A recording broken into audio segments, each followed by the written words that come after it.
thank all of you for inviting me. It's been, when you retire, there are certain things you just do not miss. Faculty meetings you do not miss, but students you miss. And so I got to basically teach the whole afternoon, and so thank all of you who made that possible. It's an essential part of my life to talk about design for ecological democracy. It is maybe a burning passion of mine since 1963, certainly 1964 or 5 when I first started practicing landscape architecture, and it remains in my mind equally important today. And so I'm going to talk about a few of the essential ideas that I wrote about in the book Design for Ecological Democracy, and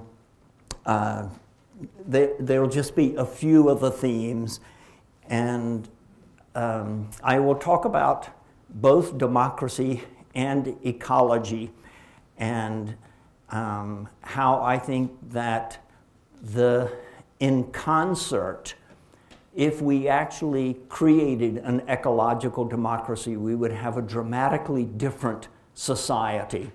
We would not be spending $119 million to buy the Senate race in my home state of North Carolina, not counting the dark money. Imagine how many cities we could give a boost of revitalization if we could spend $119 million in North Carolina on something other than buying the US Senate seat. And this is happening everywhere. And until we have an ecological democracy, we're going to continue to do that. And it's not going to happen as this Congress is not going to reform itself.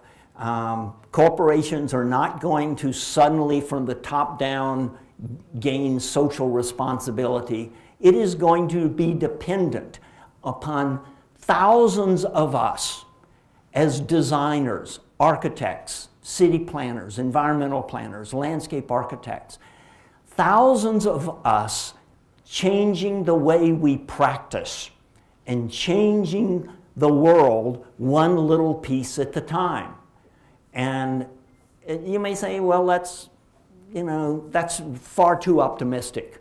Well, optimism is about all I've got. And I think you'll see that. I'm going to start with community, and particularly community from multiple perspectives. When I grew up, community was essential for us to basically survive in a poor agricultural community. We depended upon each other. Today, I think we actually have to nurture community. And in some ways, we have to tithe to community. We have to commit a certain amount of our life's energy to creating community. And we have to shape it. And I'm not going to argue that we can design community, but I will tell you for certain that design decisions over the last century disrupted community, destroyed community, and that design has an important place in shaping community. This is the shape of community. This is a community on the north coast, Casper, for those of you who know California, and they make decisions. This drives me batty. They make decisions by consensus. Now, I'm an optimist and an idealist, but almost never does CASPER get to take action because there's always one dissenter. But this kind of collective deliberation is essential in a deep democracy. Now, I'm still going to go back. If I can get a working majority, I would go for that. And I love my friends in CASPER because they are committed to deep democracy, probably far beyond my own commitment. And they have created a setting for this to happen, in which everyone sits around and has to face everyone else. Now, community to me comes from multiple sources. For those of us in landscape architecture, one of the Old Testaments is Aldo Leopold's Sand County Almanac, in which he says that land as a community is the basic concept of ecology. So I'm going to start with that everything that I learned in the landscape architecture school can be boiled down to community from an ecological perspective, and especially if I can add Dr. Martin Luther King Jr. to that. So that in my mind, when I'm talking about community, I'm talking about it both as a social unit and as an ecological unit. And it is interesting to me that in a letter from a Birmingham jail, Dr. King describes the ecological situation in which we find ourselves, that we are caught in an inescapable network of mutuality, which, you know, if Aldo Leopold had thought of those words, he would have wrote those same words in the Sand County Almanac. And it's this combination of a social approach and an ecological approach that simply has to be married. This is Phil Lewis's plan for the whole state of Illinois. And so this is the ecological community writ large. And obviously this is Carl Lynn's or Dr. King's idea of community at the smallest scale. And to be able to cross these scales of region or international flyway and site is the essential piece, I think, of making an ecological democracy work. Now, in the book, Designed for Ecological Democracy, I started with 15 principles. And the most central one of those is sacredness. So I want to talk just a little bit about, this is not a religious revival. We were working in a community that had 22% unemployment, and every plan that we developed, the people just kept saying, it's terrible, it's terrible. That one won't work. We don't like it. And somebody said, well, you really should map the places that are most special to us and start over. Well, I'd already spent the budget, but what choice did I have? We started over. And for the city of Manteo, we did a map of all of those places that people held dear. And Jewel Burrows, the city council member, came in and looked at it. We will put it out on a table in City Hall. And he said, you mean all of those places are more special to us than the churches and the schools? And I said, yes, sir, they are. According to this extensive survey that we've just done. And he said, well, that's the sacred structure of Manteo. And since that time, we have, on every project that we do, we map what we explain to people what the sacred structure is, and it's not necessarily religious, but it is interesting that it is associated with the places that express the deepest values of that community. And so in some ways, it is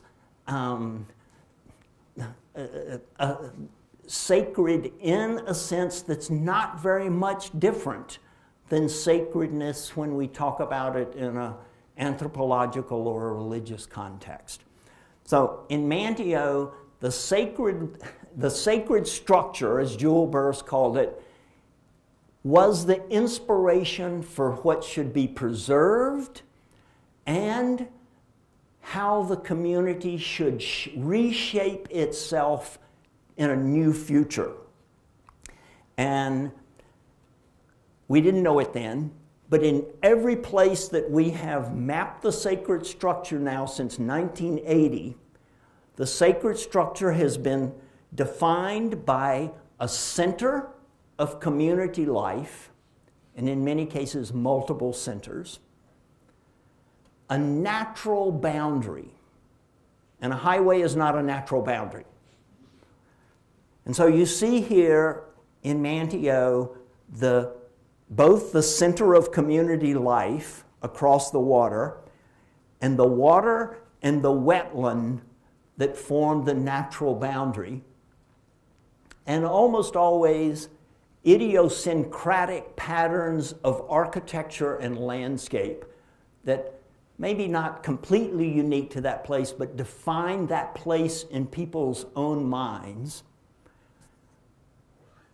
And if those things are present, usually an unusual sense of fairness, an attention to every citizen who lives in the community.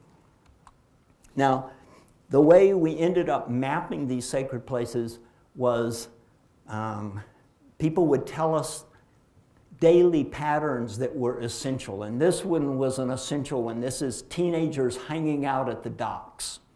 And this was a most controversial issue because some people in the community wanted to push the teenagers out because they thought that for tourism development, the teenagers were so obnoxious that they were driving potential tourists away. So this was a big fight in the community. And teenagers are. I mean, I know some of you are older teenagers, but when you were younger, you were truly, I mean, even your parents didn't like you. And so in Manteo, the teenagers would hang out here and they would drink and they would have usually their first sex, and they were really loud and okay, so how could you encourage cultural and ecological tourism, historic tourism, and did you have to send the teenagers to Siberia? Now, the thing that made this project catch the national attention was that we reduced unemployment from 22% to 6% in a matter of 4 years. But in the sacred structure, there were these patterns of the front porch, and these are not, I mentioned at lunchtime, these are not new urbanist front porches that you add and nobody ever uses. In Manteo, people use their front porches just like Mr. Blanche is here, he's shelling peas or something. And so that the sacred places actually inspired the redevelopment of the waterfront.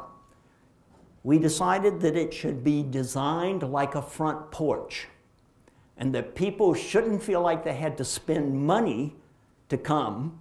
They should come sit on our front porch, let us tell you of the dreams we keep, which was some lines from an outdoor drama that's enacted in the summer nearby.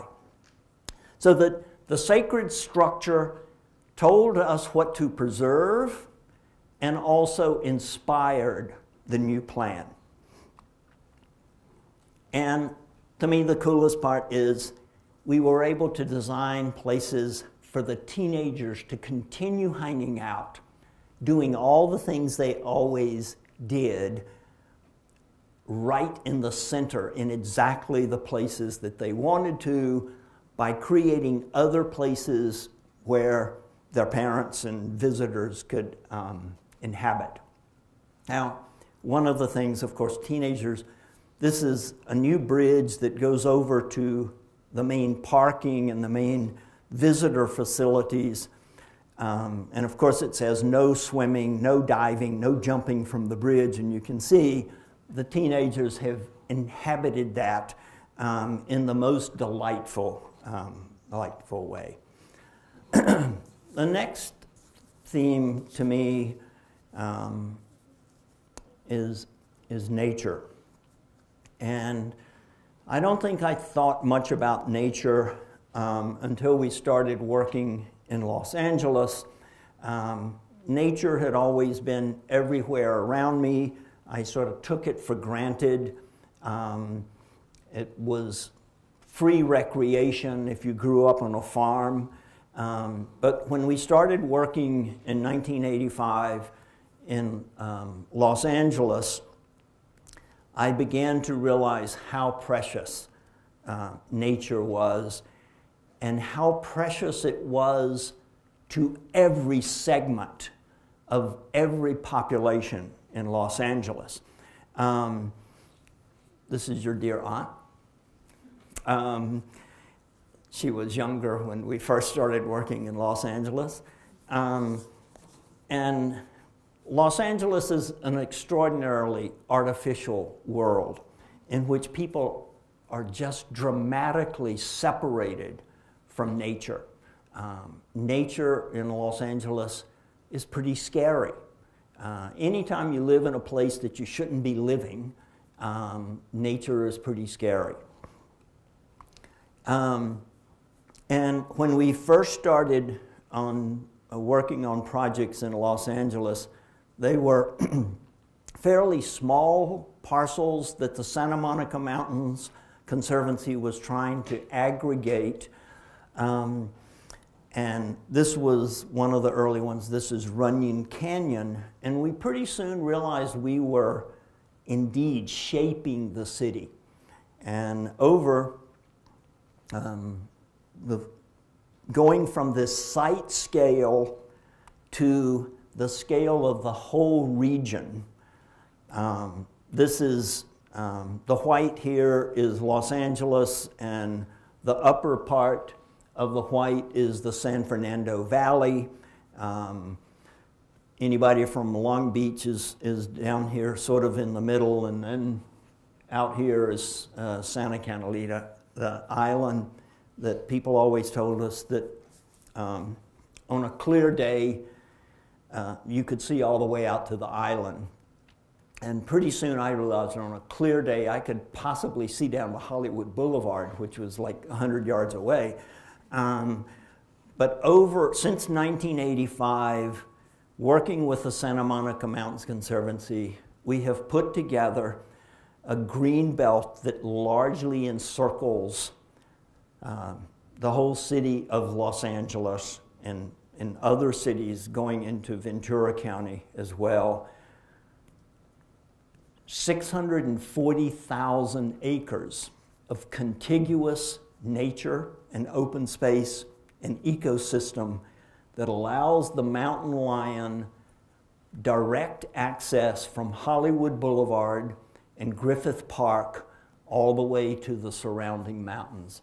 An extraordinary achievement on the part of the Santa Monica Mountains Conservancy, one of the truly heroic agencies in my mind in the US. Now, this hasn't been easy. Joe Edmondson frequently calls us and said, you have to be down here tomorrow.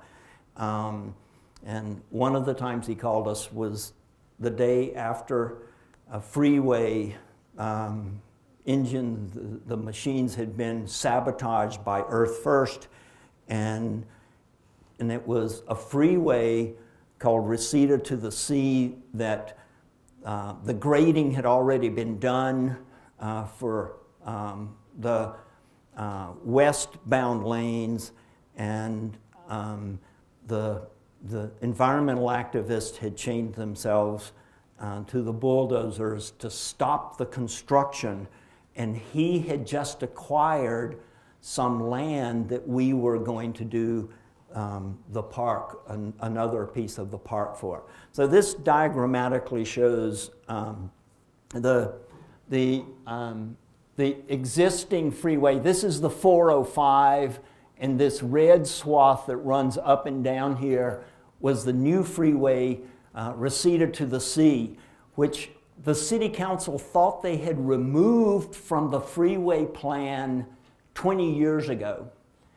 And as is often the case where these kinds of lobbies are more powerful even than the democracy, it had somehow stayed on the plans. And it was being built. The top horizontal piece is Mulholland Drive, and it was going to end in Sunset Boulevard over here, which, is anybody here from Los Angeles? Yeah, so if you end up in Sunset Boulevard, the traffic already moves at between D and F.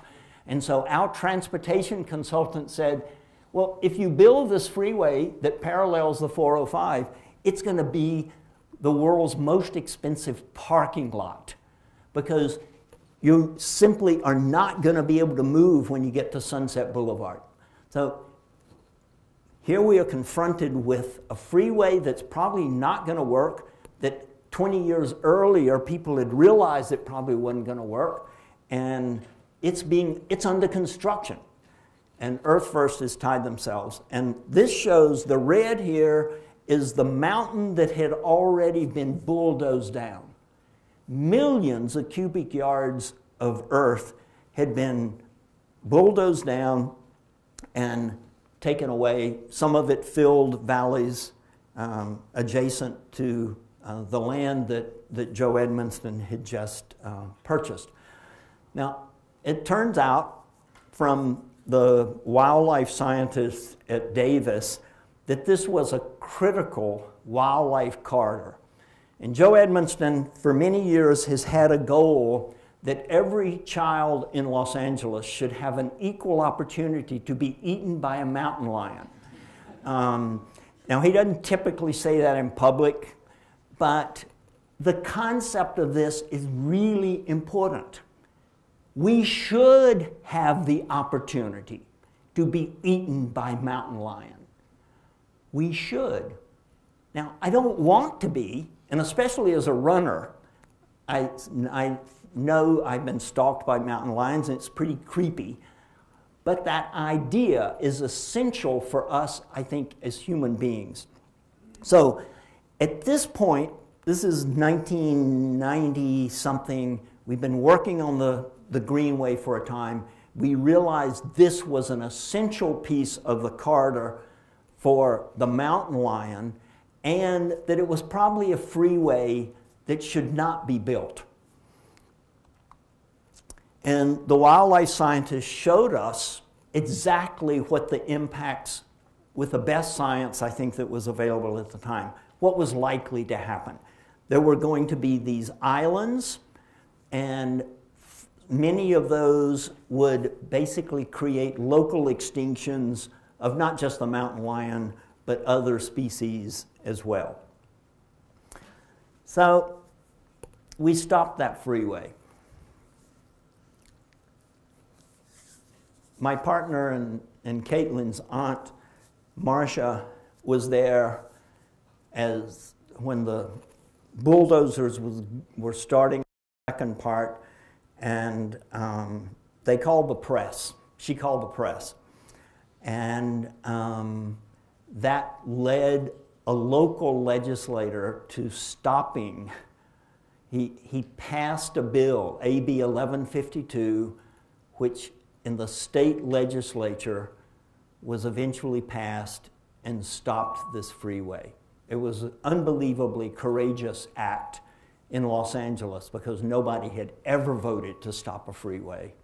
Alan Robbins, who was in the Senate, who opposed stopping the freeway, was bugged because he was about to go to jail for something else. and it exposed this whole network of the politics of why this freeway was being built. Now, we did a whole set of workshops. The community basically wanted to rebuild the mountain. And I could draw that. Drawing's pretty cheap, but it would have cost something in the range of the cost of the North Carolina Senate race to bring all that fill back and rebuild the mountain. And that was impossible. But I had a really good grading plan. Ron and I were joking today. I've now become convinced that policy without topography always leads to disaster. And this is why you need landscape architects. So we had a grading plan, but we didn't have any dirt. Well, this was the big Santa Monica fire. And those of you who are from Los Angeles knows when we have a big fire, it destroys all the chaparral landscape, and then a big winter rain, and all of it ends up somewhere. And in the Santa Monica fire, it ended up on PCH. Now this is a disaster because rich people live out here and they got to get downtown. Now if it had been in East LA, we wouldn't have gotten the dirt. And it actually did serious damage. A judge was almost killed when the landslide came. The dirt came down from the winter season. And this is the typical pattern in the chaparral landscape. It needs to burn about once every 15 years. And so the land comes down, it closes PCH, there's an emergency, and Paul Burns, who is a dirt contractor, gets the contract to move all of that dirt, and it's a huge contract. Now he's supposed to truck that dirt that's on PCH 50 miles inland. And those of you who know about cut and fill know that the real cost is in transportation, and in Los Angeles, it's almost impossible to find a place that you can dump that much dirt. But Paul Burns had a place. So he had bid on this project, multi-million-dollar project, and a young intern, about the age of undergraduates here, working for the Santa Monica Mountains Conservancy, said, well, but we should call a dirt contractor. Well, I didn't even know there was such a thing, maybe only in Los Angeles. And so we got hooked up with Paul Burns, and he said, sure, I'll bring that dirt, I'll rebuild the mountain. And for the next 3 years, he brought that fill and began to reshape it. And if I didn't like the form, even if he was following my grading plan, if I didn't like the form, he'd regrade it. He'd regrade it 3 or 4 times because he was making squillions, because instead of having to carry it 50 miles, he was only having to carry it 15. So we rebuild the mountain. The lawyer for the Santa Monica Mountains was a woman, and the contractors, every day at the end of the day, we'd have created this new form. They would put a nipple on the breast, and the lawyer finally said, if you don't get them to stop doing that, I will not represent the Conservancy anymore. So they kept doing it. And then 5 years later, with a really good plants guy, Paul Edelman, that area has been restored as habitat. We also found these extraordinary rocks. These concretions are natural rocks, and they are maybe the best playground ever. They are naturally occurring on the site. We just moved them all into a string for the kids. The place looked a little bit like a golf course when it was first put in, but luckily over time, the grass all died. And it's become then part of more the bigger landscape.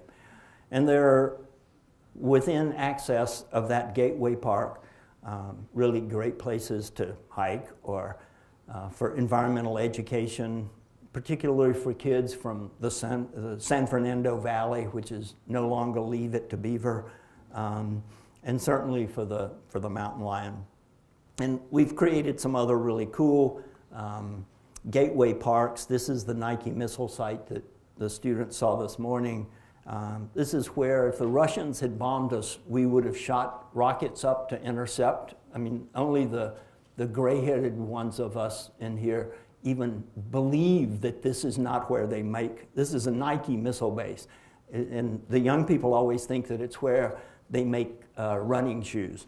But it's, anyway, this was LA 96C, which was a tower for communicating to the silo to shoot the rocket.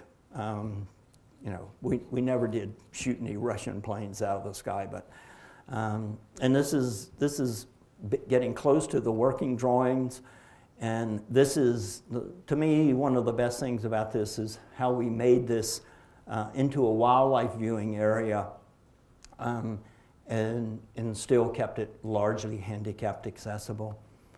It's become a really great place, a place that people come to have their pictures taken.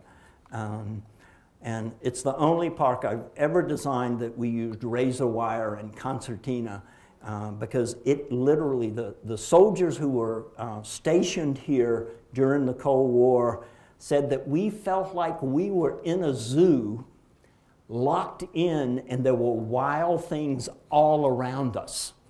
And so we tried to maintain, because it was a top secret, and so there was concertina and razor wire.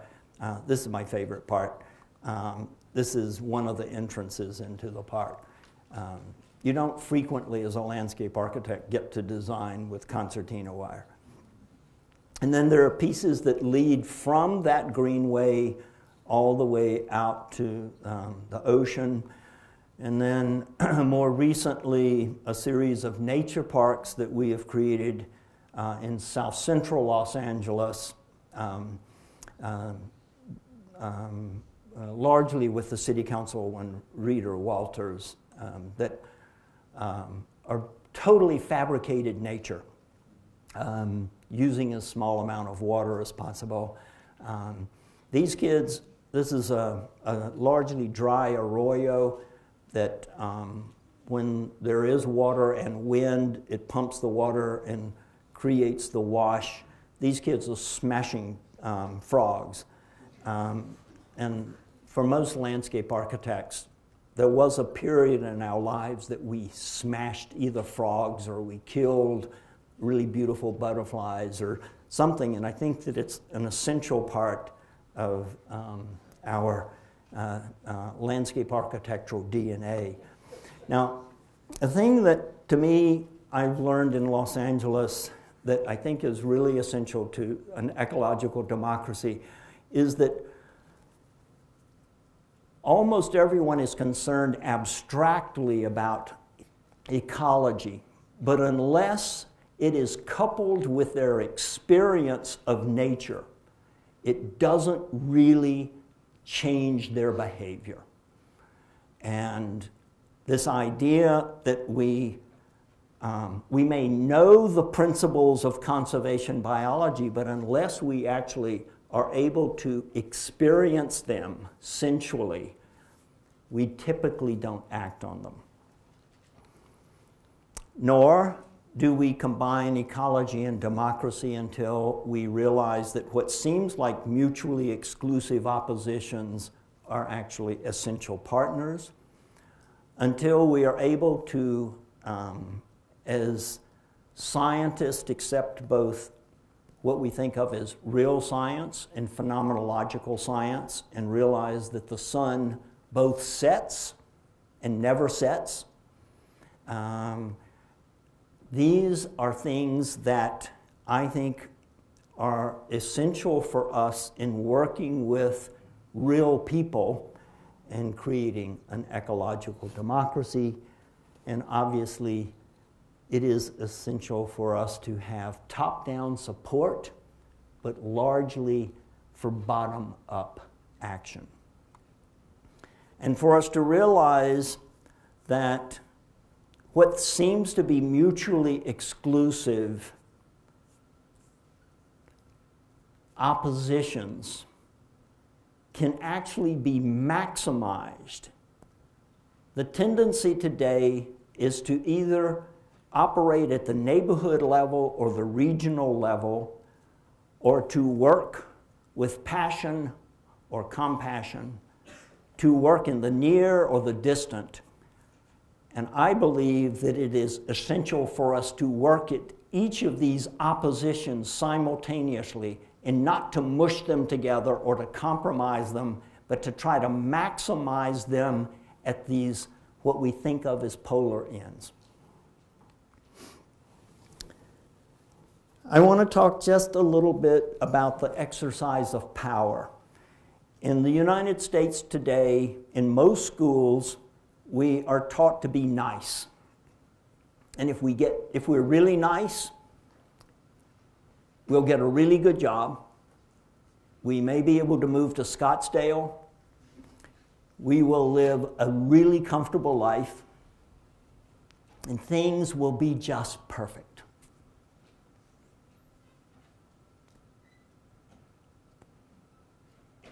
I don't believe that for a minute.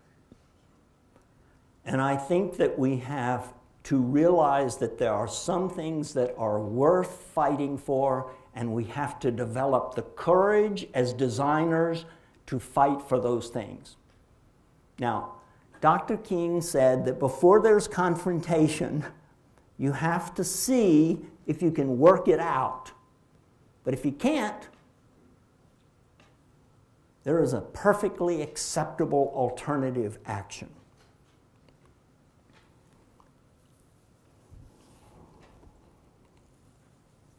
This is time-honored. It's only been in the last few decades that we have lost sight of what Thomas Jefferson said was an essential part of American life, that we have to have a revolution at least every 20 years. And we hadn't had one for a damn long time. And if we don't have that revolution soon, virtual capital is going to buy every elected office in this country. It is going to buy every architect and every landscape architect. And we're not going to like the result. I want to offer an example far away.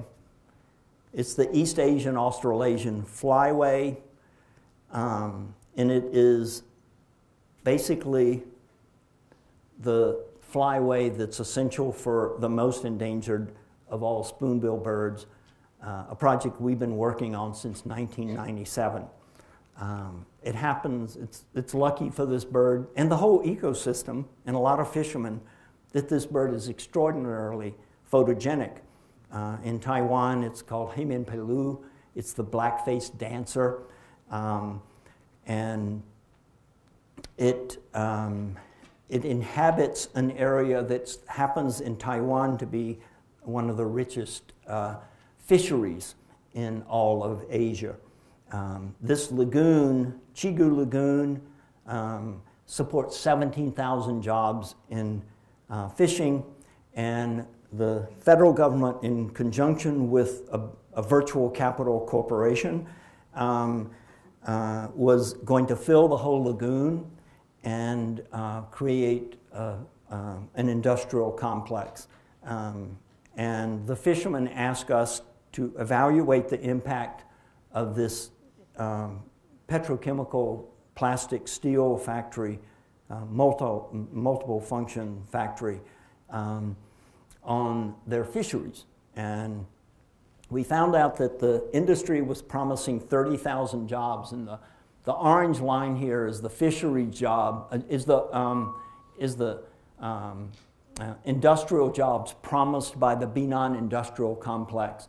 And you'll notice that 30,000 jobs sounds really good, but there's two slight small caveats. One is that to create those 30,000 jobs, you had to fill the lagoon, and so you lost 17,000 jobs in fishing at the get-go.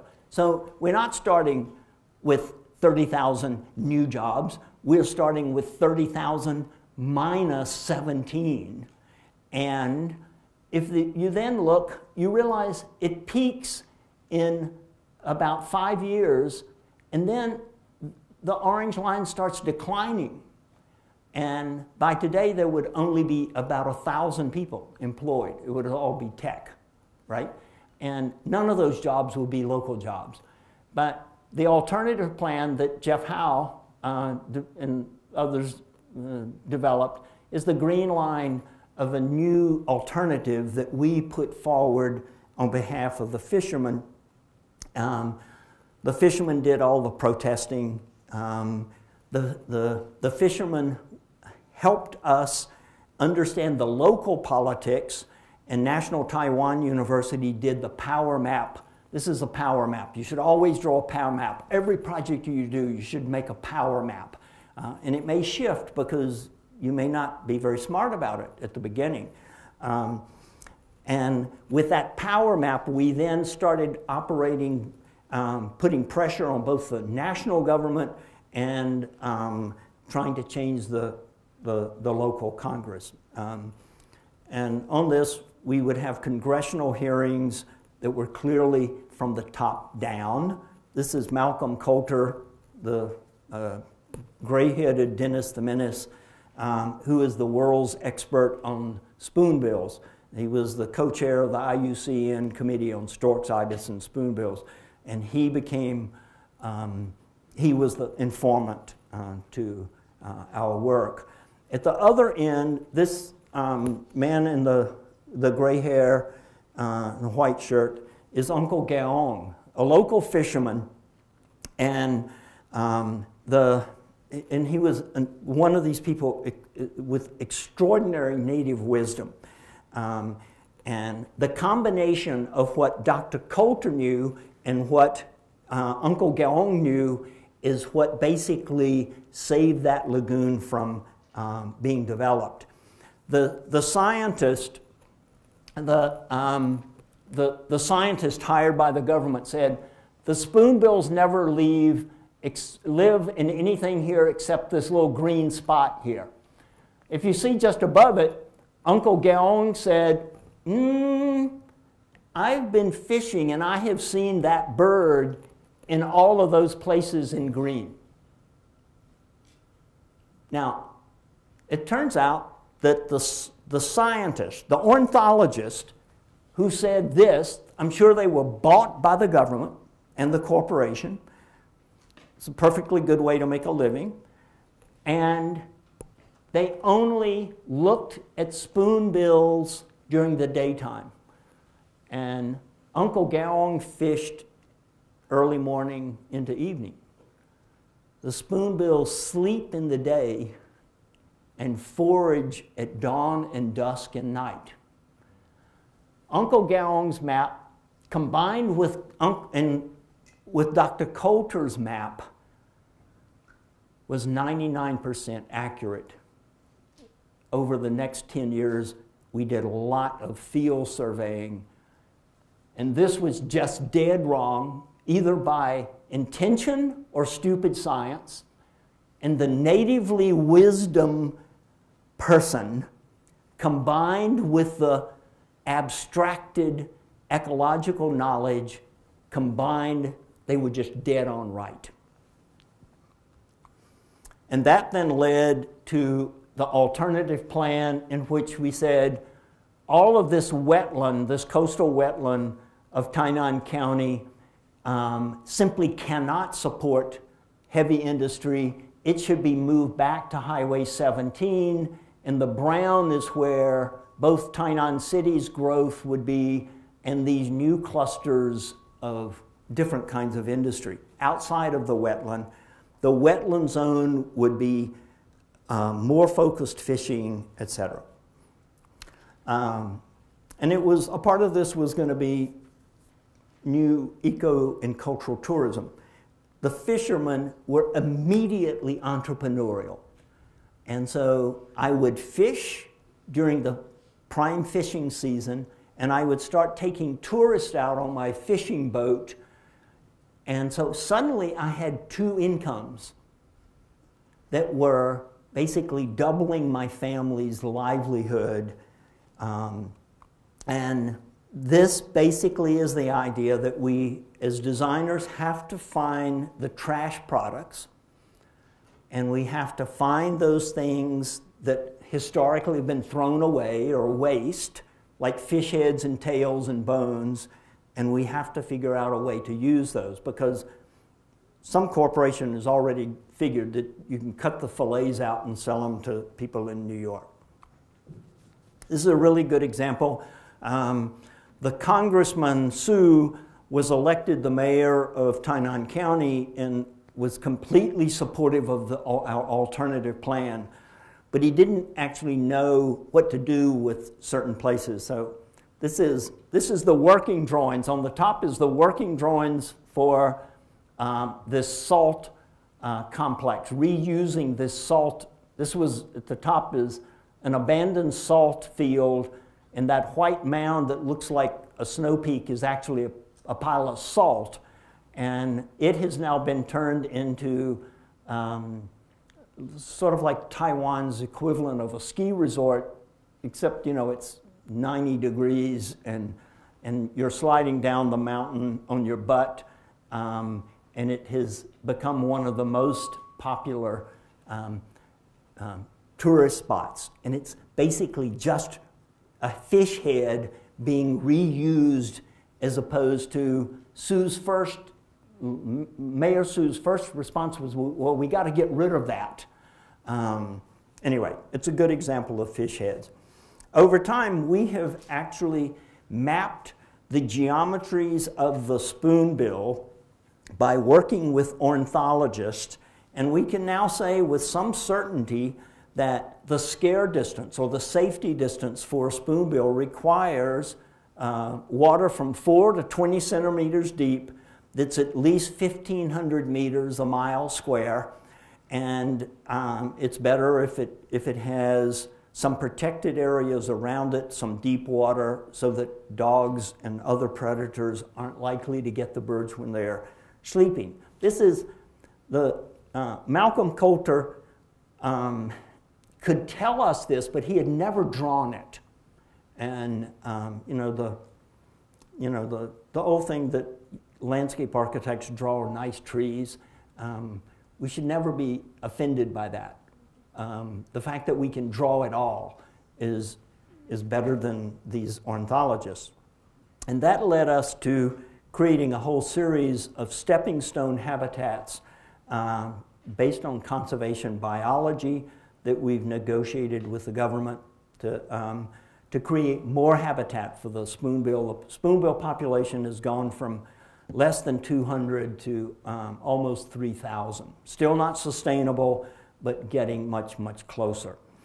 And part of this now is dependent upon finding habitat that will withstand the sea level rise that we anticipate for this part of Taiwan's southwest coast. It's also required doing specific plans with dozens of small cities. This is one in which the blue is habitat for spoonbills and 24 other birds. And then the checkerboard pattern includes pig farms and forest land, and the village is just off to the side. The pig farms grow pork, obviously, and then the waste from the pig farms fertilize the forest, and then they are used for timber products. The other thing that we found is that these habitats that we're creating, and we are creating the habitat for spoonbill, have become the urban development wants to get as close to them as possible. So we now are finding that city development, especially in Kaohsiung and Tainan City, development pressures, development interests are supporting creating habitat for spoonbills, because the people who they are trying to attract want to be close to this nature. A really wonderful mutuality. And then on the outer regions is these areas where we're replanting mangrove, and this is reusing all the detritus from a local beach to create a bed and breakfast and a series of walks through this village in just one case of new economic development. This is a site that we've designed with Tsai Fu Chang, a local landscape architect, to both for irrigation, for wildlife habitat, and also to teach people about the way salt has traditionally been manufactured.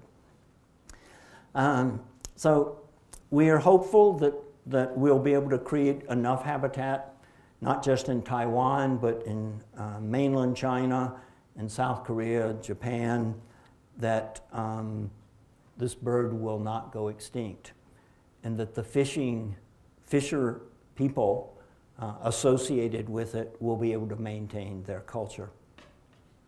This is proof that in this village, the spoonbill has acquired sacred status. You see that it has replaced all of the traditional Taoist creatures in the most important spot on the temple. And then finally, I would like to just talk a little bit about our responsibility, which I think is for us to learn to live smaller. And that starts with important actions like stopping driving. This is our 400 square foot house in Berkeley. Marcia was writing the blueprint for sustainable San Francisco Bay Area when we were working on the house, and I think that she forced us to apply every green best practices principle known in the history of the world up to that point. So we added, I think, 20 square feet or something to the house, and of course it's iconic that it's shingled with automobile license plates, and the chickens and stuff. We were able to grow on a 30 by 70 lot between a fourth and a third of all of our food. Now, the interesting thing here is that Marcia and I and our son occupied 400 square feet. The automobile, counting the driveway, which is the green part, and the orange part at the top, had 3 times as much space as the 3 of us. There was something wrong about that. Now, our truck felt really bad when we said, you're going to have to sleep on the street. But we went from 400 square feet to 1,080 square feet, because we also went up in the attic, and that was, the garage was our firm for 20-some years. And we then realized we had to buy a bigger place. Well then, none of the people who worked in our firm wanted to leave the garage. It had served us really well. We eventually got rid of even the truck. And we gained that much space. I think we have to be much more inventive, much more creative in living smaller. This is the conversion of the garage. Some of you may remember Donald Appleyard. Donald was living with Marcia and me at the time, and we let Donald live in the house, and Marcia and I lived in the loft, and the bottom of the barn became community development by design. And let me return to these themes. They're articulated, I think, as clearly as I can be in the Design for Ecological Democracy book.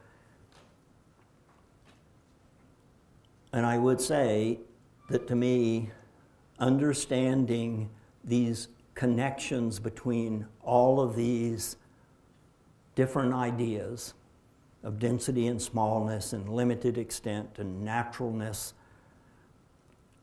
all combine and come together around sacredness, and that it is a fairly simple thing for us to do, to create in our own lives, in our daily lives, in our practice, that sense of sacredness that requires the consumption of almost nothing but beauty. Thank you.